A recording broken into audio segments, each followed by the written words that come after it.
우리가 살고 있는 오늘 이 시대의 문화를 여러 가지로 설명하는데 그 가운데 가장 대표적인 것이 다원화가 아닐까. 다원화된 사회.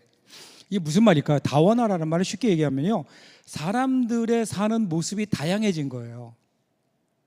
인종도 다양해졌고요, 문화도 그렇고 자기가 믿는 신앙도 다양해진.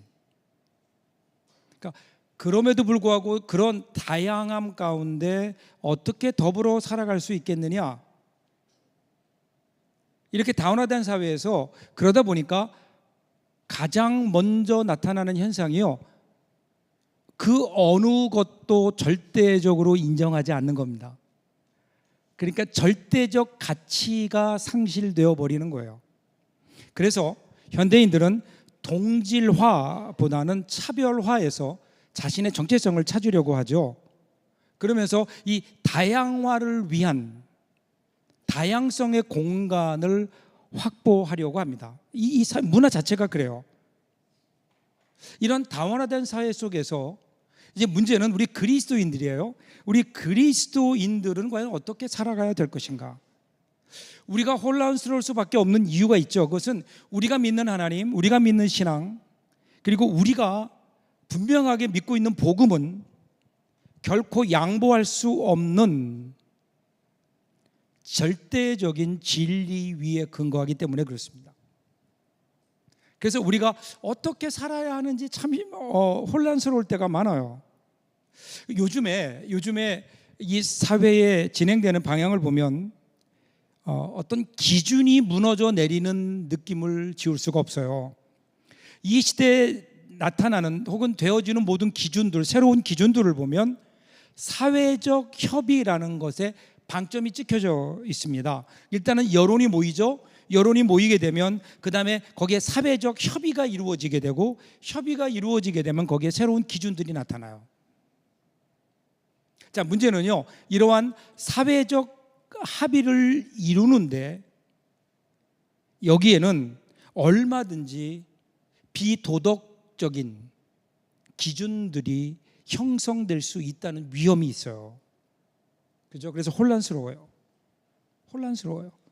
그래서 여러분, 이 시대가 소위 말하는 다름과 틀림, 이 두 가지를 혼동하게 되는 거예요. 그래서 다른 것을 틀린 것으로, 혹은 틀린 것을 다른 것으로 우리가 혼동해서 이해할 때가 많이 있습니다. 그러니까 다른 것을 서로 달라요. 그런데 그것을 틀린 것이라고 얘기하면 거기서 갈등이 나오게 되죠. 다른 건 다른 거예요. 다른 건 틀린 게 아니에요.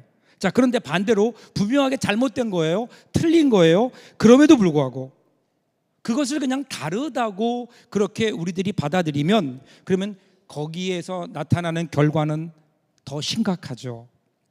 오늘 이 사회에서 일어나고 있는 여러 가지 병리 현상들을 보면 이것 때문에 그런 것 아닐까요? 분명히 잘못되었음에도 불구하고 누구나 다 잘못되었음을 아는데, 그런데 그것이 우리에게는 더 이상 잘못된 것이 아닌 것으로, 그런 기준으로 바뀌어버리는.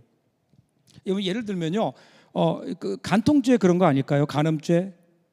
성경에서 분명히 죄라고 얘기하죠. 우리 그리스도인들에게 10계명, 10가지 제한 가운데 7번째 7계명이 분명히 있어요. 간음하지 말아라. 그리고 사람들도 알아요. 그것이 잘못된 일이라는 거 알아요. 그럼에도 불구하고 어느 순간 사생활 보호라는 명분 아래 그것이 더 이상 죄가 아니다고 하는 법을 우리들이 만들었어요. 그렇다고 해서 그것이 죄가 아닐까? 이러한 현상들이 우리 가운데 일어나는 이유, 여러분, 진리는요, 우리가 모여서 합의함으로 우리가 만들어내는 결과가 진리가 아닌 거예요. 진리는 이미 우리 안에 주어져 있는 것이고, 절대적으로 어떤 상황 속에서도 흔들리지 않는 분명한 진리, 변하지 않는 진리가 있어야죠. 그래야 우리가 흔들리지 않을 수 있잖아요. 그래야 우리가 불안하지 않을 수 있잖아요. 그런데 어느 때부턴가 우리의 이러한 지금까지 절대라고 믿어왔던 모든 것들이 흔들리게 되고 스스로 흔들게 되고, 그러니까 이 사회에 일어나는 여러 가지 현상들이 이제는 어쩌면 우리가 감당할 수 없는 지경까지 온 것이 아닌가. 오늘 본문에도 보면 이러한 것들로 인해서 혼란스러워하는 모습들이 오늘 성경에서 우리에게 소개해주고 있어요. 오늘 3절 보시면요, 우리 계속 디모데전서를 보고 있는데, 디모데전서는 사도 바울이 에베소에서 교회를 섬기고 있는 디모데에게 쓰는 목회 편지예요. 자, 3절 보세요. 누구든지 다른 교훈을 하며 바른 말, 곧 우리 주 예수 그리스도의 말씀과 경건에 관한 교훈을 따르지 아니하면, 이렇게 나와요. 자, 여기 보면 제일 먼저 나오는 게 뭐냐면 다른 교훈, 이렇게 나와요. 이 다른이라는 말, 이 다른이라는 말은요, 어떤 다른 것을 전제로 하죠. 다른이라고 하는 것은 상대적 개념이에요. 만일에 그 하나만 있다면 뭐 다르다 말고 다르거나 같거나 말할 필요가 없어요. 그냥 그 하나 자체로 존재하면 되는 거예요. 그런데 다른 게 있다고요? 그 옆에 또 다른 어떤 것이 있는데 그 어떤 것과 다르다는 거예요. 그런 의미에서 다른 교훈인 거예요. 다른 교훈. 자, 그런데 문제는요, 그 어떤 것이 뭐냐면, 어떤 것이 예수 그리스도의 말씀이라는 거예요. 그러면 이것은 그냥 다른 게 아니잖아요. 다른데 다른 그 어떤 것이 예수 그리스도의 말씀이고 하나님의 말씀이라면, 그러면 그것은 다른 것으로 끝나지 않아요. 그것은 잘못된 거예요. 그것은 틀린 거예요. 여러분, 우리가요, 얼마나 그것이 나에게 그럴듯하게 들리느냐, 얼마나 내가 이해할 수 있는 것이냐라는 게 중요한 게 아니고, 얼마나 그것이 나에게 유익하냐가 아니라 그것의 출처가 하나님의 말씀이냐 아니냐, 여러분, 이것이 오늘 우리 그리스도인들의 기준이 되어야 되지 않을까요? 어느 때부터인가 우리의 이 기준이 흔들리고 있는 것 아닌가. 프랑스의 유명한 화가 샤갈이 어느 날 그 친구가 찾아와서요, 그런 질문을 해요. 그림들을 쭉 보면서 자네가 그림을 많이 그리는데 이 그림이 좋은 그림인지 아닌지를 어떻게 구별할 수 있나, 이렇게 물어요. 원래 샤갈이 이 자연을 많이 그렸거든요. 그러니까 그때 샤갈이 이렇게 대답해요. 나는 그림을 그린 후에 그것을 나무나 꽃, 진짜 나무나 꽃에 갖다 놓아 본다네. 그 옆에 갖다 놔서 그게 잘 어울리면 잘 그린 거고, 어울리지 않으면 그러면 잘못된 거지. 그렇죠, 여러분? 진짜 그것이 꽃을 잘 그렸는지 안 그렸는지는 진짜 꽃 옆에 갖다 놓으면 안다는 거예요. 마찬가지로 오늘 우리 신앙도 마찬가지 아닐까요? 내가 신앙생활 잘하고 있는지, 신앙이 좋은지 안 좋은지 어떻게 알 수 있을까요? 그것은 예수님 옆에 갖다 놓는 거예요. 예수님의 말씀 옆에 비추어 보는 거예요. 그래서 잘 어울리면, 예수님을 닮았으면, 예수님의 말씀과 잘 어울리면 그 사람은 신앙생활 잘하는 거고, 그렇지 않으면 문제가 있는 거예요. 그러니까 신앙의 기준이 어디 있느냐? 예수 그리스도의 말씀에 있다는 거예요. 하나님 말씀에 있다는 거예요. 그래서 사도 바울은요, 그 다음에 이어서 이 다른 교훈이 어떤 교훈인가에 대해서는 얘기하지 않아요. 거기엔 침묵해요. 이게 어떻게 달라서 이것이 잘못되었는가 얘기하지 않고요, 바로 이어서 진짜 복음을 얘기해요. 진짜 기준, 바른 복음을 얘기해요. 그 복음을 두 가지로 얘기해요. 하나는 우리 주 예수 그리스도의 말씀이다. 우리 주님께서 하신 말씀, 혹은 우리 주님에 관한 말씀, 혹은 예수님께서 사도 바울을 통해 주셨던 그러한 말씀들을, 그것이 기준이 된다는 거예요. 그것과 다르면 그러면 잘못된 복음인 거예요. 또 하나는 경건에 관한 교훈이에요. 경건에 관한 교훈. 이것은 그 하나님 말씀을 우리 삶에 적용했을 때 어떻게 우리들이 살아야 되는가에 대한 말씀으로 우리들이 볼 수 있어요. 그러니까 결국은요, 하나님의 말씀이라고요. 지금 사도 바울이 하는 얘기가 뭐냐면, 다른 복음이 있다. 다른 복음을 전하는데 그게 다른 복음을 어떻게 알 수 있는가? 그러면 하나님의 말씀을 제대로 알면 된다는 거예요. 진리를, 바른 복음을 제대로 알면, 그러면 다른 복음들을 우리들이 분별해 낼 수 있다는 거예요. 출처가 중요하지 않을까요? 출처가. 우리가 어떻게 다른 모든 이단들, 사이비 이단들을 다 알 수 있겠어요? 그것을 어떻게 연구해서 뭐가 잘못되었다고 그렇게 얘기할 수 있겠어요? 우린 몰라요. 그리고 그렇게 할 필요도 없어요. 왜냐하면 우리가 관심 가져야 되는 것은 바른 복음이에요. 바른 복음, 하나님의 말씀, 하나님의 말씀. 그러기에 오늘 우리는 다시 한번 우리의 모습을 돌아봐야 돼요. 과연 나는 지금 세상의 풍조를 따르고 있는가? 아니면 내 생각을 따라 지금 신앙생활하고 있는가? 아니면 하나님의 말씀을 따라 내가 신앙생활을 하려고 노력하고 있는가? 여러분, 다른 교훈 아니에요. 이거는 잘못된 교훈이에요. 하나님의 말씀, 오늘 하나님의 말씀 따라 나는 지금 신앙생활을 하고 있는가? 왜 그런가 하면요, 여러분, 우리가 신앙생활하면서 이렇게 다른 복음을 따르게 되면, 복음에서 떠나게 되면 그럼 어떤 결과를 가져오는가? 이 결과에 대해서 그 다음 4절에서 자세하게 설명해요. 4절 보면 이렇게 나와요. 같이 한번 읽어볼까요? 같이 읽겠습니다. 그는 교만하여 아무것도 알지 못하고 변론과 언쟁을 좋아하는 자니 이로써 투기와 분쟁과 비방과 악한 생각이 나며. 이게 어떤 문제인가 하면요, 교회를 안 다니는 게 아니에요. 교회를 다녀요. 교회를 다니면서도 다른 사람보다 더 많이 하나님에 대해서 알아요. 여러분, 하나님을 아는 지식은 하나님이 주신 선물이에요. 그렇죠? 우리가 어떻게 하나님을 우리 스스로 알 수 있겠어요? 하나님이 우리에게 가르쳐 주시는 만큼 우리는 알아요. 그래서 하나님의 말씀을 우리는 레벨레이션, 계시라고 하는 거예요. 내가 이성적으로 추리해서 하나님을 알 수 있는 게 아니에요. 하나님이 우리에게 알려주셔야 돼요. 그래서 이것은 은혜예요.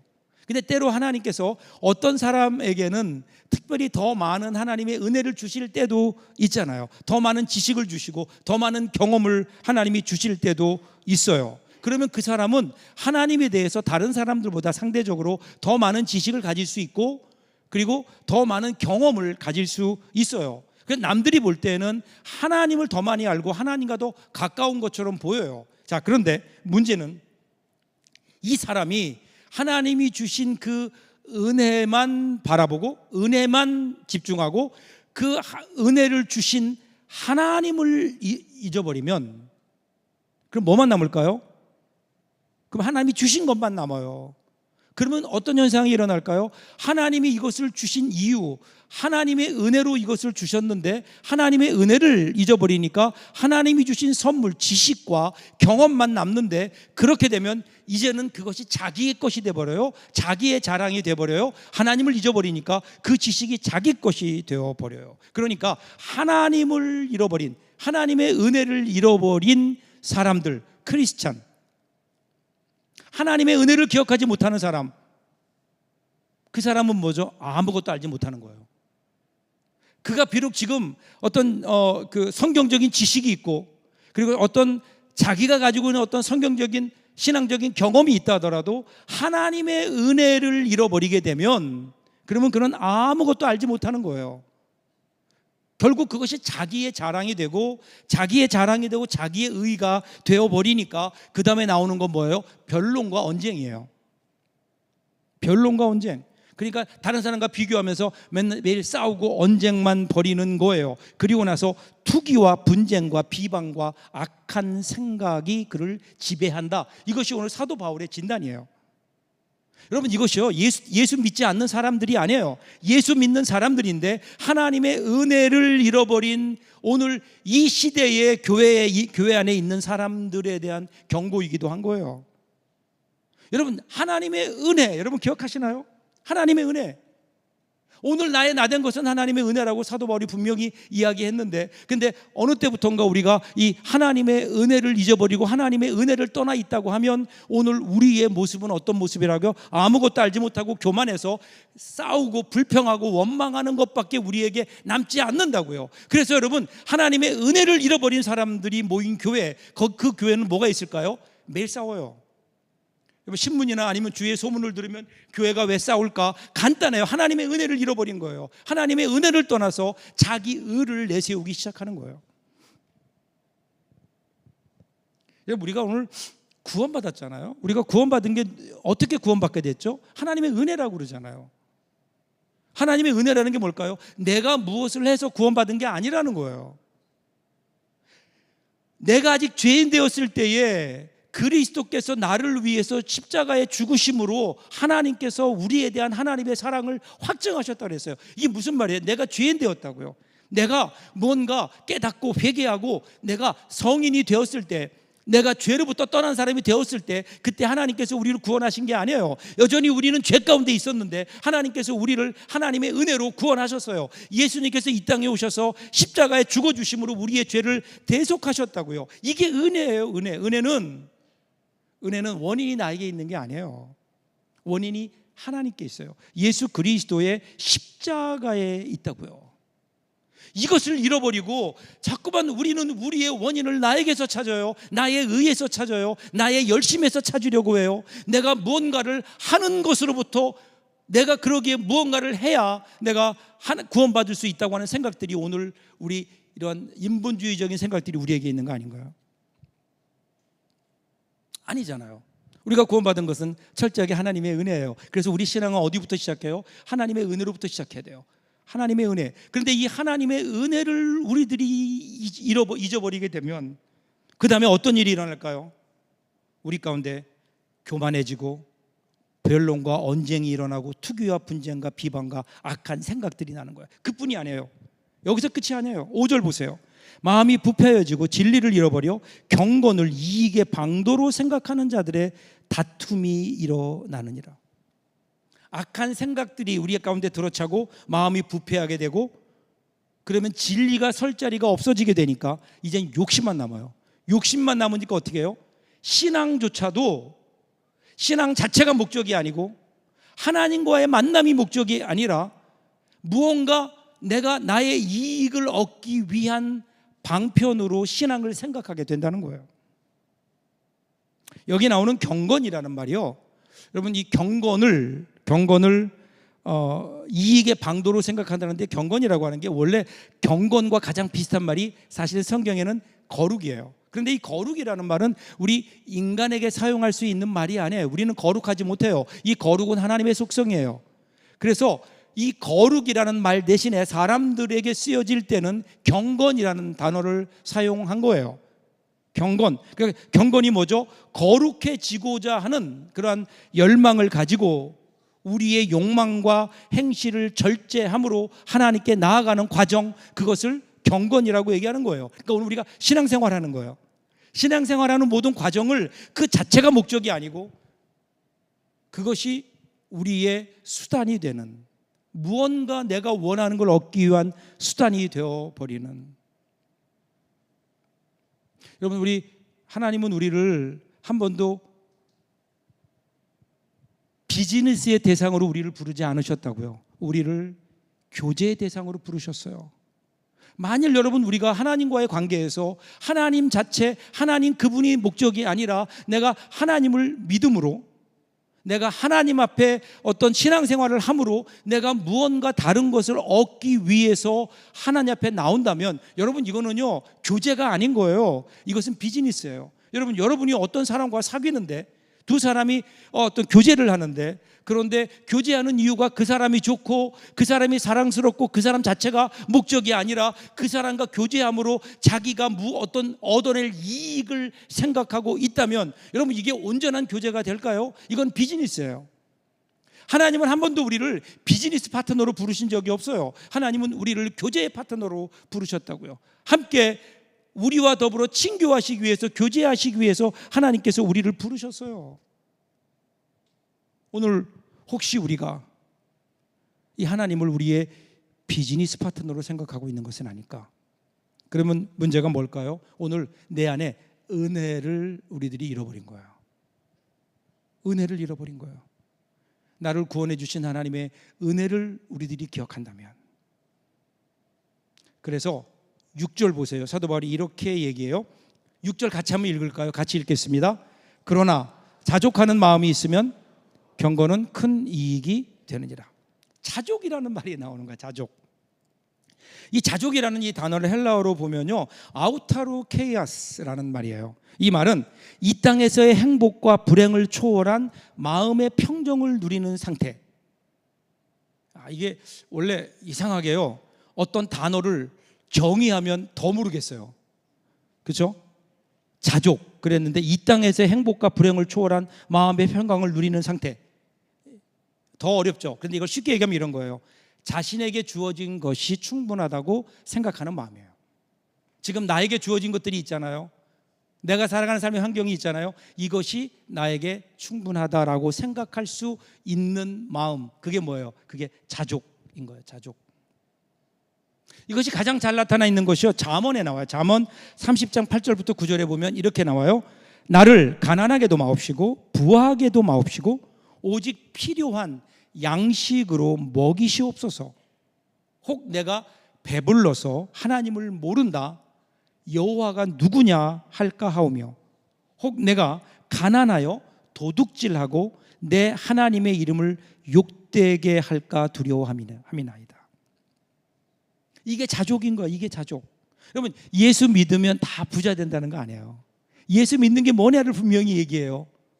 예수 믿는 사람들에게는 분명히 자족해야 되는데, 그 자족이 뭐냐면요, 여러분, 예수 믿는 사람도 가난할 수 있고, 그리고 예수 믿는 사람도 부자로 살 수 있어요. 예수 믿는 사람이 배고플 때도 있고요, 배가 부를 때도 있어요. 그런데 그것 때문에 그의 삶이 흔들리지 않는다는 거예요. 왜 그럴까요? 거기에 예수님이 계시기 때문에. 그래서 그 워렌 위어스비라고 하는 유명한 미국의 복음주의 설교자가 이런 얘기했어요. 오늘 이 자족하는 마음을 설명하면서, 자족하는 마음은 온도 조절기와 같다. 그런데 오늘을 살아가는 대부분의 크리스찬들은 온도 조절기가 아니라 온도계와 같은 삶을 살아간다. 그렇게 얘기해요. 여러분, 온도계와 온도 조절기의 차이점을 아시죠? 온도계. 요즘은 온도계 별로 우리가 안 보죠. 핸드폰 보죠. 오늘이 몇 도인지. 온도계는 뭘까요? 지금 날씨가 기온이 몇 도인지를 가르쳐 주는 거예요. 그래서 기온이 올라가면 온도계는 올라가요. 온도계 한 번도 안 보셨어요? 근데 기온이 내려가면 온도계가, 온도의 눈금이 내려가요. 이게 온도계예요. 근데 온도 조절기는 다르죠. 온도 조절기는 어떠한 그 온도에 적당한 온도에 맞춰 놓으면 주위의 기온이 내려가면, 그러면 어떻게 해요? 그 기온이 내려가는 것만큼 다시 올려주는 기능을 해요. 또 너무 올라가면 더워지니까 그것을, 기온을 다시 내리는 역할도 해요. 그래서 그 온도에 일정하게 주위 환경을 맞추어 가요. 이게 온도 조절기예요. 근데 오늘 이 땅의 그리스도인들은 사실은 온도 조절기 역할을 해야 되는데, 오늘 우리들의 모습을 보면 그냥 온도계일 때가 너무 많아요. 그래서 환경이 좀 나빠지면 원방해요. 불평해요. 그러다가 조금 환경이 좋아지면 헤헤거려요. 그러다가 조금 또 나빠지면 또 원망하고 불평해요. 환경에 따라 내가 그렇게 내 감정이, 내 생활이 흔들리고 거기에 맞춰서 왔다 갔다 한다면 이것은 여러분 온도계에 불과한 거 아니에요? 근데 여러분, 온도 조절기는 다르잖아요. 어려울 때라도, 힘들 때라도 하나님의 은혜로 그것을 맞추어 갈 수 있는, 내가 조금 잘 될 때에도 교만하지 않고 겸손함으로, 오히려 절제함으로 그것을 맞추어 갈 수 있는 그러한 능력이 그 가운데 있다는 거예요. 그게 누구예요? 그게 하나님이신 거예요. 하나님의 은혜가 우리 가운데 있을 때 이게 가능하다는 거예요. 그래서 사도 바울, 다윗을 보세요. 다윗이 뭐라고 고백해요? 내가 사망의 음침한 골짜기로 다닐지라도 두려워하지 않을 것은, 이유가 뭐예요? 하나님이 나와 함께 하심이라. 그 하나님이 계신 거예요. 하나님의 은혜가 내 가운데, 나의 마음속에 있는 거예요. 그 은혜가 나를 붙들어요. 나로 하여금 그래서 흔들리지 않게 해요. 환경에 따라 흔들리지 않게 하는 거예요. 이어지는 7절 8절 보세요. 우리가 세상에 아무것도 가지고 온 것이 없음에 또한 아무것도 가지고 가지 못하리니 우리가 먹을 것과 입을 것이 있은즉 족한 줄로 알 것이니라. 조금 더 설명해 나가요. 우리가 누구냐는 거예요. 여러분들이 이 땅에 올 때 뭘 가져왔어요? 엄마 뱃속에 태어날 때 여러분 손에 들고 온 게 뭐예요? 다 기억이 안 나세요? 아무것도 없어요. 태어날 때 빈손으로 태어나요. 이 땅을 살다가 이 세상을 떠나잖아요. 떠날 때 뭘 가져갈까요? 빈손이에요. 여러분, 인생이 그래서 공수래 공수거잖아요. 그냥 빈손으로 왔다가 빈손으로 가는 거예요. 그러면 우리가 그동안 이 땅에 사는 동안 우리가 손에 쥐는 것들이 있다고요. 그러면 그것은 뭘까요? 그게 내 것일까요? 성경에서는 그것을 한 번도 그것이 우리 것이라고 얘기하지 않아요. 하나님께서 우리에게 맡기시는 거예요. 맡기시면 우리가 이 땅에 사는 동안 길어야 100년도 안 되는 이 세상을 살면서 우리는 그것을 하나님의 뜻에 따라 관리하는 청지기로서의 삶을 살아가는 거예요. 아무리 움켜줘 봐야 내 거 아니에요. 여러분, 우리가요 이 땅에 살면서 내 것을 많이 가지겠다고 이만큼 쌓아 놓아 보세요. 그러면 어떻게 될까요? 그게 내 걸까요? 어차피 이 땅에 내가 쌓아 놓아 봐야 그거는 내 게 아니에요. 그냥 쌓아 놓은 것에 불과해요. 그런데 우리는 왜 그 쌓아 놓는 것에 더 많은 것을 쌓으려고, 마치 그것이 인생의 성공이고 인생의 행복인 양 그렇게 살아가고 있을까요? 그걸 성경이 이렇게 말씀하는 거예요. 지금 먹을 음식과 입을 옷이 있으면 그것으로 만족해라. 이게 무슨 말이에요? 지금 가진 것에 좀 감사하라는 거예요. 여러분, 감사는 어디부터 시작되는가 하면요, 내가 가지고 있는 것에 대한 감사로부터 시작해요. 이게 진짜 감사예요. 이것을 볼 줄 아는 눈. 지난주에 제가 감동적인 이야기를 들었어요. 어느 한 가정인데 그 가정이 경제적으로 너무 어려워요. 자녀가 셋이 있는데 세 자녀를 키우기에도 벅찬 거예요. 그 자녀들이 점점 자라는데 새로운 운동화를 사주기에도 벅찰 만큼 경제적으로 어려운 집안. 그러니까 하루는 세탁기마저 고장이 난 거예요. 그러니까 아이들이 하루 종일 나가서 뭐 뛰어다니니까 빨아야 될 빨래들은 산더미 같은데 이제 세탁기가 고장 나니까 어떡할까 한숨 쉬고 있는데 마침 중고로 세탁기를 싸게 판다는 그러한 광고를 보게 됐어요. 그래서 그 집으로 뛰어갔죠. 그 집에 가보니까 그 집이 너무 좋은 집이었어요. 최신식 그리고 최고급 가구와 주방 시설 또 여러 가지 가전제품들을 쭉 보면서 마음속에 너무 우울한 거예요. 나는 왜 이렇게밖에 살 수 없을까? 나는 왜 이렇게 저렇게 살 수 없을까? 그러면서 이제 그 주인들이 나와 주인하고 얘기하면서 자기가 왜 지금 중고로 이것을 사야만 되는지, 자기에게 자녀들이 셋이 있는데 이 개구장의 녀석들이 너무 신발이 빨리 닳아서 그래서 걱정이라고. 날마다 이 빨래와 신발을 빨지 않으면 안 되기에 세탁기가 꼭 필요하니 세탁기를 자기에게 팔았으면 좋겠다고 그렇게 얘기하는데, 갑자기 그 이야기를 듣고 있던 그 주인 부부의 그 부부 중에 그 아내 되는 사람이 갑자기 울먹이면서 안으로 뛰어들어가는 거예요. 방으로 들어가 버렸어요. 왜 그럴까 깜짝 놀라 당혹해하고 있는데 그때 이 모습을 본 그 남편이 설명하는 거예요. 미안하다고. 우리 집에 딸이 하나 있는데 그 딸이 태어나서 지금 12살이 되었는데 12년 동안 한 번도 걸어본 적이 없는 장애라는 거야. 장애아라는 거야. 그 부부에게 소원이 있다면 그 아이가 신발을 신고 다를 때까지 한번 걸어보는 게 소원이라는 거야. 아니, 그 아이에게 제대로 된 운동화를 한번 신겨보는 게 그것이 그 집의 소원이라는 거예요. 아마도 제 아내가 당신 아이들 신발이 너무 빨리 닳을 정도로 뛰어다닌다는 아이들의 이야기를 들으면서 아마 우리 딸아이가 생각나서 그랬을 거라고 이해하라고. 그 세탁기를 사가지고 집에 돌아왔어요. 돌아오는데 현관에 아이들의 낡은 운동화가 보이는 거예요. 낡은 운동화. 그것을 바라보면서 이 엄마의 눈에 눈물이 흘러요. 자기의 처지에 대한 불평했던 것에 대한 후회, 그리고 건강한 아이들에 대한 감사.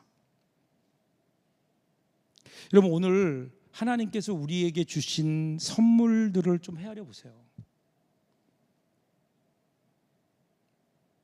이 은혜에 감사할 때 여러분 거기에서 진정한 감사가 우리에게 일어나지 않을까요? 우리는 왜 잊지 않은 것들, 내가 가지지 못한 것들만 바라보며 원망하고 불평하고 있을까? 하나님의 은혜를 잃어버렸기 때문에 그런 것 같아요. 여러분, 우리는요, 내가 원하는 것을 이루고 내 욕심을 채움으로 행복할 수 있다고 하는 이 세상이 주는 잘못된 그러한 이야기에 우리의 마음을 빼앗기고 있어요. 아니에요. 내 욕심이 만족되면 행복하다고요? 여러분 한번 가만히 돌아보세요. 내 뜻이 이루어지고 내가 원하는 대로 이루어지고 내 욕심이 만족되면 행복할 수 있을까요? 아니에요. 우리의 마음은 더 황폐해져 갈 겁니다. 진정한 행복은 어디 있는 줄 아세요? 내 욕심을 내려놓는 거예요. 그리고 하나님의 뜻을 붙드는 거예요. 욕심을 버리고 하나님을 하나님으로, 그리고 하나님을 우리의 주인으로 인정하고 그분의 뜻을 따라 살기 시작할 때, 여러분 그때 거기에 이 세상은 아름다워지고 그리고 우리의 삶이 행복하지 않을까요? 이 하나님의 은혜를 따라 살아갈 때 20여 년 전으로 기억되는데 예수님의 선교 명령에 순종해서 서울에서의 안락한 삶을 포기하고 중국 연변으로 떠나서 거기에서 연변 과기대에 교수 생활을 하는 그러한 어떤 분의 부인 되시는 그분이 편지를 보낸 거예요. 그 교회 목사님에게 그 선교 편지를 보낸 거예요. 근데 그게 목사님이 설교 중에 그것을 소개했어요. 제가 그 설교를 들으면서 마음속에 감동이 됐어요. 아, 저게 진짜 자족의 기쁨이겠구나. 제가 그래서 그 한 부분을 인용하려고 해요. 이런 내용이에요. 오늘도 변함없이 연변의 가을은 코스모스 꽃들이, 들꽃들이, 맑은 하늘에 두둥실 떠 있는 흰 구름이, 미루나무 숲 사이로 반짝이며 비치는 가을 햇살이, 싸늘한 가을 바람이 조용히 제 곁에 다가와 속삭입니다. 저와 친구가 되어 이 아름다움에 머무르고 싶다고. 요즘 이곳 건너편 미루나무 숲길을 산책하였는데 미루나무 숲 사이로 비껴가는 가을 햇살이 얼마나 아름다웠던지 이 전경을 마음으로 스케치해 두었습니다. 또한 오는 길에 들녘에서 보랏빛과 핑크빛 들꽃들을 한아름 걷어들고 얼마나 행복했던지 집에 와서 여기저기 들꽃으로 단장을 했습니다. 바흐의 무반주 협주곡을 들으면서 연변에서의 단순한 생활, 이곳에서 욕심 없이 이렇게 사는 것도 아주 행복한 것을 새삼 느끼고 있습니다. 남편과 함께 1원짜리 버스를 타고 시내에 나가 시장을 보며 먼지 투성이인 이곳을 누비고 다녀도 왠지 재미있고 행복감이 넘치곤 합니다. 비록 타고 다니던 그랜저 자가용이 없어도, 비록 값비싼 옷을 입지 않아도, 비록 좋은 집에 살지 않아도, 비록 제 마음에 드는 좋은 가구는 없어도 구름 타고 오실 사랑하는 주님을 기다리며 들꽃들과 더불어 사랑을 속삭이는 큰 기쁨이 마음속에 넘친답니다. 이것이 진짜 여러분 오늘 우리의 감사가 아닐까요? 오늘 성경 우리에게 분명히 얘기해요. 먹을 것과 입을 것이 있으면 그것으로 만족하라. 그러면 나머지는 덤으로 주어진 것인데 어찌 감사하지 않을 도리가 있겠어요? 그럼 우리는 이미 부자가 아닐까요? 이렇게 살 수 있다면, 우리의 삶이 이러한 감사로 이어질 수 있다면, 하나님의 은혜를 기억하고 우리가 감사할 수 있다면 여러분들 우리의 삶이 분명히 달라질 거라고요. 그러면 감사가 없고 기쁨이 없는 이 세상 속에 우리가 감사함을 노래할 수 있지 않을까요? 그 노래를 통해서 많은 사람들이 하나님의 그 은혜를 다시 한번 기억하지 않을까요? 오늘 이렇게 이번 한 주간 동안도 감사의 노래를 우리의 삶의 현장에서 부르는 저와 여러분들 될 수 있기를 주님의 이름으로 축복합니다. 기도하겠습니다.